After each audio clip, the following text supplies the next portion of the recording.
রাধে রাধে বন্ধুরা। তো আজকে তোমাদের সাথে আমি একটা বিগ আপডেট নিয়ে কথা বলবো। তো সেই আপডেটটা কি সেটাই তোমাদের সাথে বিস্তারিত আলোচনা করব।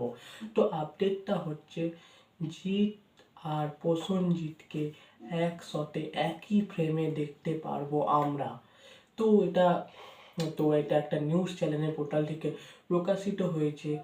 তো এটা আমি জানি না যে কোন নিউজ চ্যানেলের পোর্টাল থেকে এই প্রকাশিতটা হয়েছে, সেটা যদি জানতে পারি আপনাদের অবশ্যই জানাবো। তো এই যে জিৎ আর প্রসেনজিৎ একসাথে আসতে চলেছে, তো এই মুভিটা তো প্রডিউস কে করছে? তো এই মুভিটারও প্রডিউসার শোনা যাচ্ছে সেই নন্দী মুভিস। যে নন্দী মুভিস কেউ বলে বিপ্লবী, কেউ বলে ডাকাত প্রডিউস করছে। যেই নন্দী মুভি দেশু 7 প্রডিউস করছে। যেই নন্দী মুভিস বাইক অ্যাম্বুলেন্স দাদা প্রডিউস করছে। তো এই নন্দী মুভিস SBF এর বাপ হয়ে উঠছে। তো একটা রাইজিং প্রোডাকশন হাউস হয়ে উঠছে। মানে বিগ বিগ বাজেট মুভিগুলোই সেইগুলি নন্দী মুভিসই করছে। তো যেমন কেউ বলে বিপ্লবী, কেউ বলে ডাকাত, বাইক অ্যাম্বুলেন্স দাদা, দেশু 7।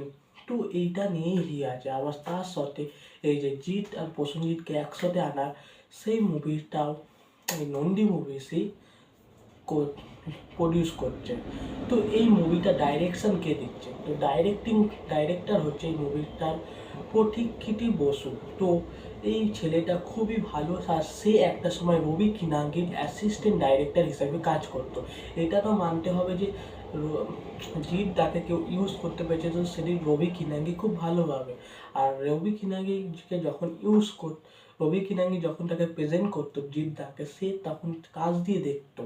তো তো সেই পারবে যে জিৎ দাকে ভালোভাবে প্রেজেন্ট করতে। আর এখানে দুজনকে মাস বেসে দেখা যাবে, জিৎ আর প্রসেনজিৎকে। তো মাস বেসে যেমন দুই পৃথিবীর সময় দেখা গেছিল দেব আর জিৎকে, তেমন টাইপেরই মুভি হতে চলেছে। তো দুই প্রজন্মের দুই সুপারস্টার একসাথে হতে চলেছে। তো একটা উড়িয়ে দেবে, পুরো বক্স অফিসে ছাড়খাড়া হয়ে যাবে। দেখা যাক কবে এই মুভিটা আসতে চলেছে। তো নিউজ পোর্টালে এসছে, এবার কতটা সত্য কতটা মিথ্যে, আজকাল নিউজ পোর্টালেরও খবর সত্য মিথ্যে বোঝা যায় না, কোনটা সত্য কোনটা মিথ্যে। তো দেখা যাক কতটা কি হয়। বন্ধুরা, এতটাই ভিডিও। যদি ভিডিওটা ভালো লেগে থাকে লাইক এবং শেয়ার করে দেবেন। যদি চ্যানেলে নতুন হয়ে থাকেন চ্যানেলটাকে সাবস্ক্রাইব করে দেবেন।